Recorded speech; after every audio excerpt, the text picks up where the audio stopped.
When people wonder whether God exists, they often think about the problem of evil.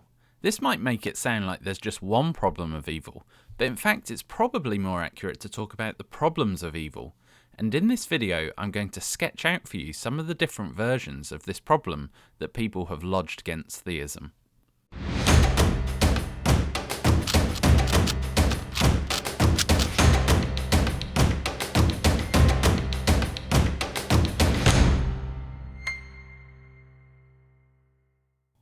The first and perhaps most well-known form of the problem is called the logical or deductive problem of evil. The idea here is that the existence of any evil whatsoever rules out the existence of God. While there are some variations, this is how the reasoning usually goes. The first claim is that if God exists, he is omnipotent, omniscient, and perfectly good. This means that his omnipotence would give him the power to prevent all evils. His omniscience would give him the knowledge to prevent all evils, and his perfect goodness would mean that he wants to prevent all evils. So if God does exist, then he has the power, knowledge, and desire to prevent all evils, and would therefore do so. If this was the case, there'd be no evil in the world because God would prevent it. But there is evil in the world, so that means that God doesn't exist. Here we can see the logical version of the problem of evil says that there's some feature or features of God that just mean that his existence is incompatible with evil. Logical arguments therefore give us a very strong conclusion. God cannot exist. Yet because of this, some people, both theists and atheists alike, think that this means its premises are fairly weak, in that they can be overcome fairly easily.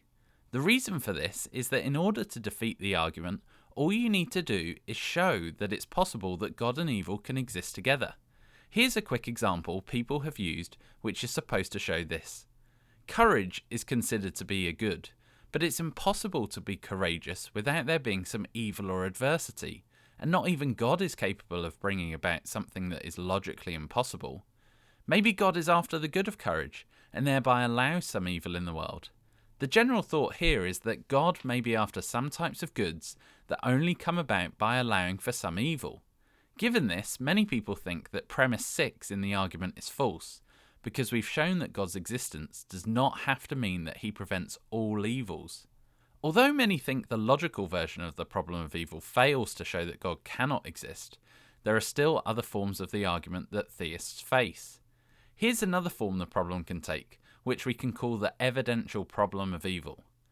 This time the first claim says that there are some evils that seem pointless. They're evils we can't see any good reason for allowing. The second step then says that if it appears to us that an evil is pointless, then it probably is pointless. And therefore we should conclude that there are probably pointless evils. Yet if God exists, he wouldn't allow there to be pointless evils, but only evils that brought about some greater goods, since he's omnipotent, omniscient, and perfectly good. And therefore, given the existence of pointless evils, and the fact that if God existed he wouldn't allow pointless evils, we should conclude that probably God doesn't exist. A key thing to notice about this argument is that it's interested in a certain type of evil, what I've called pointless evil, or to give it its more technical name, gratuitous evil. This differs from the logical problem of evil, since that merely required evil of any type. What the evidential argument from evil says is that whilst God might allow some evils that bring about a greater good, he wouldn't bring about evils that he has no good reason to allow for, and the argument claims that we should think that there probably are pointless evils in the world. However, as the argument says it's only probable that there are pointless evils, it can only conclude that probably God doesn't exist. But let me be clear. It's not that people think gratuitous evil is consistent with God's existence, since the argument claims that it's not, as gratuitous evils are by definition evils that don't bring about greater goods. Rather, what makes this argument probabilistic is that we can only say there are probably gratuitous evils. However, if we could be certain that there were gratuitous evils, then the argument would run in the same way as the logical problem of evil. Yet because of this probabilistic step, the argument is weaker than the logical problem of evil, although its conclusion is still pretty strong. There are also other forms of the problem of evil. The next one, like the previous, relies upon probability, despite being fairly different in other ways. Let's call this the probabilistic comparison problem of evil, with this argument merely trying to show that evil is evidence against theism. To see how this works, take two hypotheses, theism and atheism, and imagine you're 50-50 about each of them being true. Now ask yourself, how likely is the existence of evil in a theistic world, and how likely would it be in an atheistic world? Most people think evil is far more likely in an atheistic world when compared to a theistic world, since a theistic world has an all-powerful and all-knowing being that wants to prevent evil, whereas the atheistic world doesn't. The existence of evil therefore gives us evidence for an atheistic world, since this type of world more strongly predicts the existence of evil when compared with theistic worlds. Let me now mention something that's important about the different problems of evil we've so far looked at. The first two forms of the problem of evil, the logical and evidential, are internal problems for theism. This means that the atheist is saying something like, "You theists believe in good and evil, and you also believe that God is all good, all powerful, and all knowing. Because of this, how do you make sense of this problem?" As this is framed as an internal problem for theists, it doesn't matter whether the atheist believes in good or evil, or if they do believe in good and evil, have good grounds for their belief in good and evil. All they are doing is just assuming a theistic picture and then saying it doesn't make sense. However, the same can't be said for the probabilistic comparison form of the problem of evil. Now we're comparing two hypotheses and the data of evil on both of them, so it's now a relevant matter as to how likely good and evil is on both theism and atheism. And if, and it's a big if, the atheist can't account for objective goods and evils, but a theist can, then it might actually be that the data of evil points more strongly to theism, since theism allows for and strongly predicts objective goods and evils, whereas atheism cannot and does not. However, I don't think we should be too quick here. It's likely that we can change the problem slightly so that the atheist can avoid this pitfall. So instead, we can think about pleasure and pain or the existence of suffering, where the definition of these won't involve any moral predicates, and then we can ask the question again. So the question will now be, is suffering more likely on theism or atheism? Again, it seems we'll conclude that suffering is more likely on atheism, and therefore the existence of suffering will provide us with evidence for atheism. There are probably other ways for the atheist to avoid this problem, but this one will do for our purposes. The final form of the problem of evil that I'm going to talk about we'll call the abductive problem of evil. This type of argument says that we should again compare two hypotheses, theism and atheism, and then work out which gives the best explanation of the data of evil. Whichever is best is the one we should then adopt, with this type of process being known as inference to the best explanation. How we work out which is best will be determined by different virtues we think theories should have, such as explanatory power, simplicity, etc. For example, if we think about a detective at crime scene who is testing two theories, she might think the theory which explains all the evidence should be preferred to one that just explains some of it. Equally, she might think that a theory that posits an identical twin shouldn't be preferred over the one that doesn't, because the one that doesn't is simpler. However, it's important to note what the correct set of virtues are and how they should be ordered in terms of importance is controversial, with disagreements here likely leading to stalemates in this form of argument. In any case, the atheist is going to claim that atheism provides a better explanation of evil, and therefore evil gives us some reason to think that atheism is true.